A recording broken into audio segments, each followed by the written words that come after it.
I am back, y'all, with another episode of Like It Is. I'm your host, Kiari Mhoon, and today I'm going to be giving you guys a complete life update on what I've been up to. Alright, let's get into it.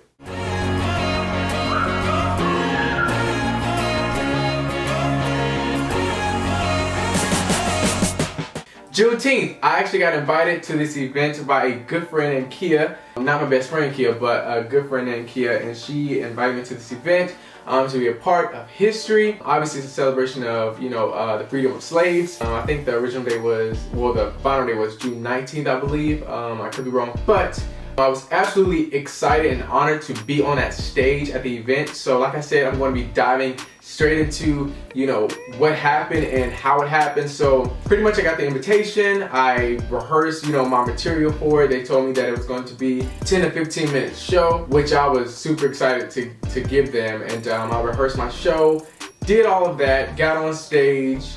Well, before I got on stage, a bunch of drama happened with the timing, but it was kind of out of their control a little bit. However, the communication could have been a little bit better. Now, what happened was they had a power outage earlier in the day, and it lasted for about 3 hours. To my understanding, they knew about this, so they could have at least warned or told me about, the power outage and stuff like that, because I got there, I think about 30 minutes from when I was supposed to go on. Now, I'm sitting there waiting.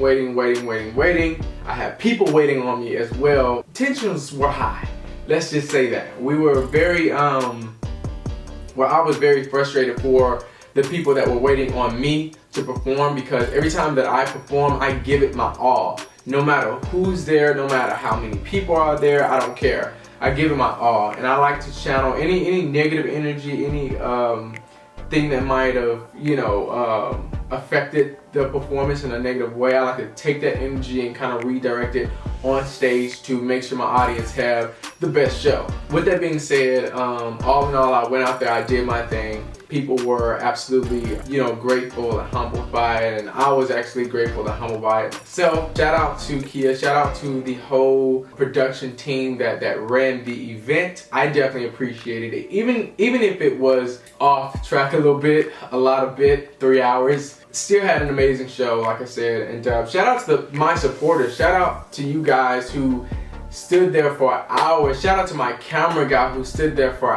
hours, legit waiting on me, to hit that stage. I 100% appreciate it. And I did it for you guys because I was literally this close from just leaving, the whole event, because I felt like, and I have to be honest, I can do nothing but be honest. I was frustrated because the communication was off, and then it was like, hey, you're going up next. And then I would reach out to my people and say, hey, I'm going up next, kind of like keeping them updated as well. Then I get miscommunication, misinformation stating that, okay, you're going up next. Oh no, you're gonna go up maybe 2 hours later. It was just all over the place. And I don't like being all over the place. Again, like I said, I rehearsed for this stuff. I made sure everything was perfect. Again, I got on stage, I did my thing, and shout out to the DJ that was there, who was able to, adapt in a few areas. But all in all, I had a great time.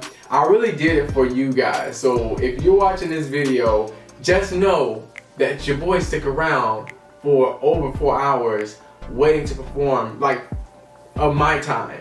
Because I care about you all. I care about giving it 110%, going that extra mile. I'm never going to be too big to wait, because obviously you guys waited on me out there, and I just greatly appreciate it. I really appreciate it. Also, earlier in the day, I had a pop-up shop at Game Day Apparel, which went absolutely amazing. Shout out to everybody that came through, took pictures with me. I definitely appreciate it. Speaking of that, this shirt I have on right now, you guys can get this and a bunch of other shirts on my website at www.kiarimhoon.com/shop. You guys can go on there and get all the t-shirts, the apparel, all that stuff, right? And also, downtown in Fayetteville, you guys can go to Game Day Apparel. Shout out to Marcus for being a great partner. It's rare that I run into people that I can, partner up with and actually have a successful run at it. And we actually sold a lot of t-shirts within that first hour, and I was actually pretty surprised because it was like, man, nobody's gonna show up, and they actually did. Shout out to Latoya, one of my good friends, Latoya, for stopping by with her son. It was really a joy to see familiar faces, and I just appreciate you guys so much for taking out the time in your day to invest in me. I do the same for you guys. But I definitely appreciated that. I appreciate the partnership. Game Day Apparel. Again, www.kiarimhoon.com/shop is where you can find all of my latest gear. You can find gym bags, you can find hoodies, you can find scarves, gloves, all that stuff. I have it all on my website. Moving right along, Kia's wedding, my best friend Kia. I got invited to this wedding about a year ago from her, and obviously she wants me to, sing and stuff like that at it. And I had no problem doing that at all. And it was absolutely amazing. Like, the wedding was absolutely amazing. But before all of that, I got there on, I think it was a Wednesday, and we checked into the hotel. Well, first we got a rental car. We got a rental car, checked into the hotel. Didn't know that we were staying at it's an extended stay. So if you guys don't know, extended stay is for people that are in between houses or trying to figure things out, trying to get on their feet, whatever. Okay, coming to find out, they did not do room service. They did not come to the rooms and redo the towels and all that stuff. So I'm just freaking out at this point, because I'm like, man, I got to have towels. I have to have, because I run through towels like crazy. I mean, if you're at a hotel, you're gonna run through the face towels, the body towels, the floor towels, all the towels you can possibly imagine. But anyway, got settled into the hotel. I met Kia the next day at the nail shop. We got our nails done, we got pampered and all that stuff. It was absolutely amazing. Kia, she is very detail oriented, so everything was planned out to the T. We then later on had pizza and discussed the plans of the wedding and stuff, who was doing what, where, and who, and why, and all that stuff. It was absolutely amazing. So, wedding day, it was clouds. And with clouds, there were a little bit of scattered showers here and there. I wasn't worried about it. And obviously, she's gonna be more, worried about it than I am, because she's the one that's getting married, and it was an outdoor wedding. The contingency plan was to move everything from the outside to the inside to make sure that the wedding still went, as planned, or perfect, rather. Everything went great, and we had it outside. I was a part of the wedding, and after that whole thing happened, whatever, we moved inside and we had the reception and stuff like that, and I actually sung for the first dance, which was All of Me, and she absolutely loves that song, and I had fun. I had a very fun time. I'll be posting pictures right up here so you guys can see them, but I had an amazing time, y'all. Seeing her happy means so much to me. We became friends through friends. So through my friend, I met her. And this was in Washington State. So all in all, she had a perfect wedding. There was one thing that I was just mad at myself more so about, because I wasn't a part of that moment. But it was when you signed as a witness on the paper. And I was kind of just taken back by that, because I showed up kind of late to it or whatever. But she let someone else sign it, which was another good friend of hers. But I was just like, man, I messed up.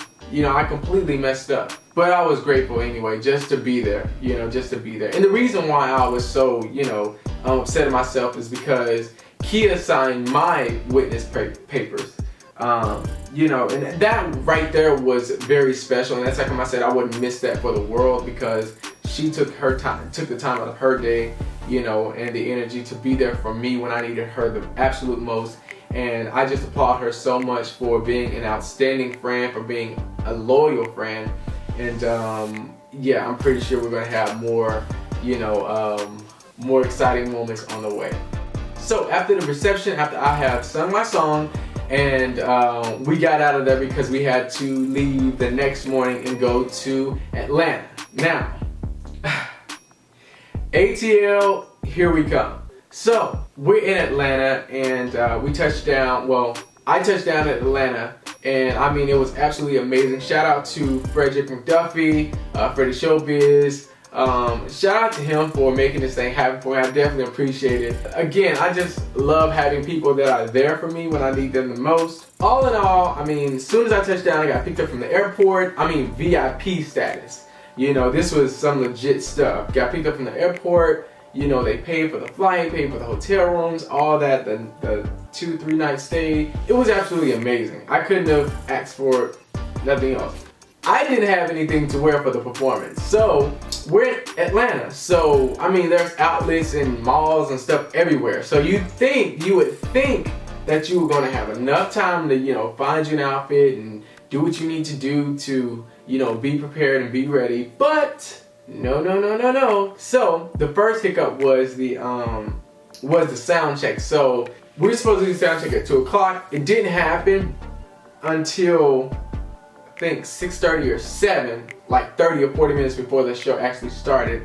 So that happened, and I was kind of thrown off by that. But it kind of worked out for me anyway because I was able to find an outfit, and I actually, you know, had like this red jacket with like this glittery like stuff. And I wasn't a fan of like the whole glittery jacket thing. I wasn't a fan of it until I actually put it on me, and then I was like, okay, I look fresh in this. All right, cool, I'll wear it. But all in all, I had an amazing time there. I met Coco. Coco was absolutely amazing. However, there was some moments in the show where my Uncle Joe, and shout out to my Uncle Joe, my Aunt Ida and Nikita, and my husband Darion for coming and supporting me.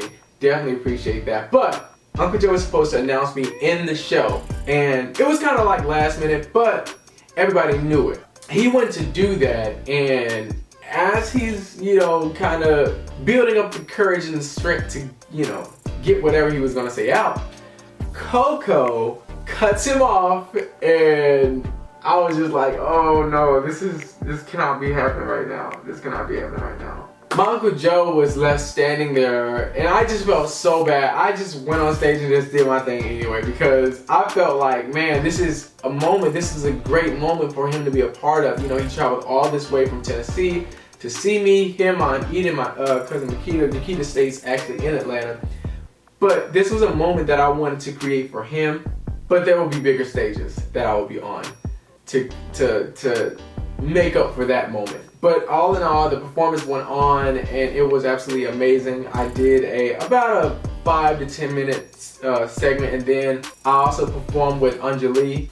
Shout out to her. She did an amazing job with her piece and singing back up for me. I definitely appreciated that.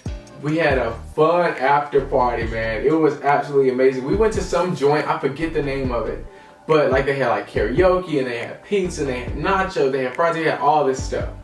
But before we went there, we were standing like in a line or whatever, and we had to wait we didn't wait no more than like 10 to 15 minutes. And the reason being is because I went up to the guy that was actually like taking the names and stuff like that. And I don't know, maybe he knew me, I don't know. I was like, hey, we trying to get in here, we're trying to, you know, sit down, eat and all this stuff, we just need to put my name on the list. So, got my name put on the list, he's like, hey, I got you. Not even like 2 minutes later, he was calling me, so I was just like, man, this is dope. So we sat down, we ate, me and one of the other artists that were there actually did a song together, and she did an incredible job on stage as well. Moving into the Kiki Wyatt thing, I'll bag into the performance again. Moving into that, Kiki Wyatt was absolutely amazing.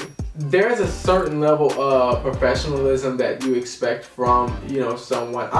Honestly, she handled it really, really good. She handled the situation really good, Kiki Wyatt did, because the mic situation was going in and out. There was some phasing issues going on, and you know, she was just like, hey, why don't you guys have this stuff right? Because she was the last person to perform. I don't know. I just felt like they should have had it together. Like the sound people should have had it together. This should have been taken care of a long time ago, you know. But she got on stage and she started being Kiki Wyatt. You know, she said a little prayer. She was like, Lord Jesus, I want to bless this microphone and bless the people that's sitting out here. And she was just going on and on and on and on and on. She was blessing her wig. It was a lot. You know, it was a lot. But I enjoyed her performance. She did an incredible job. The mic ended up sounding great for her, and that was that. She left out and didn't take a picture with nobody. But anyway, that ain't none of my business. I am just the messenger. Everything that I'm telling you guys and going through the list about, nothing was perfect. That's what I'm trying to get at, is nothing's perfect. The only thing that you can do is just make the most out of what you're given. Deal with it, you know, and then move on. You know, laugh at it later. Like when Kiki White got up there and started singing her songs, A, B, C, D, E, F, G. I was dying laughing. But I loved it though, because she took that moment, she made it something, you know, and eventually they got it right. The ATL experience was absolutely amazing. I also got to ride on some of the scooters that were downtown. That's like a ton of fun. If you have not tried it, try it. But there's like signs like on the sidewalk saying like don't ride on the sidewalks at all. So you have to ride in the road with the cars. That's the only like kind of like scary thing to me, is like you're riding legit like side by side by cars. But it works out. It works out. I stopped by Old Lady Gang. Shout out to Candy Birds and her whole entire family. Let me just tell you, my experience at Old Lady Gang was good. Let's just say that it was good. It was good. So I'm gonna just tell it. I'm gonna just tell it all. Since I'm telling everything, I'm gonna just tell it all. Forget it. I'm gonna tell it all. We waited for like 3 hours, okay, on our food. It was absolutely ridiculous, okay? We waited for like 3 hours on our food to be set down and all that stuff. It was good and bad. Like the experience was good and bad, because we saw Todd, which was kind of good, Candy's husband, if you guys don't know. But and she's also, for you guys don't know who Candy Burst is, she's from the group Escape, and she's also Real Housewives of Atlanta star as well. And her husband came through, and her aunt came through as well. So we got to see those two within the whole 3 hours that we were waiting. So that was pretty amazing. Moving right along, the food was pretty good. The candy yums was really good. And I also had chicken wings. The chicken wings are like off the chain. So make sure you guys go and check that out. Shout out to Old Lady Gang again. In ATL, make sure you guys check that out. Okay, this is a new segment of the show called Ask Kiari Mhoon Like It Is. Now, if you have something to ask me, simply inbox or comment down below and let me help you out. Alright, so let's get into it. One of the questions were how to overcome stage fright. Me being a performer, I can tell you right now, you have to shift your focus from yourself and your fear to your true purpose. Now, contributing something of value, that is your purpose. Secondly is stop scaring yourself with what might go wrong.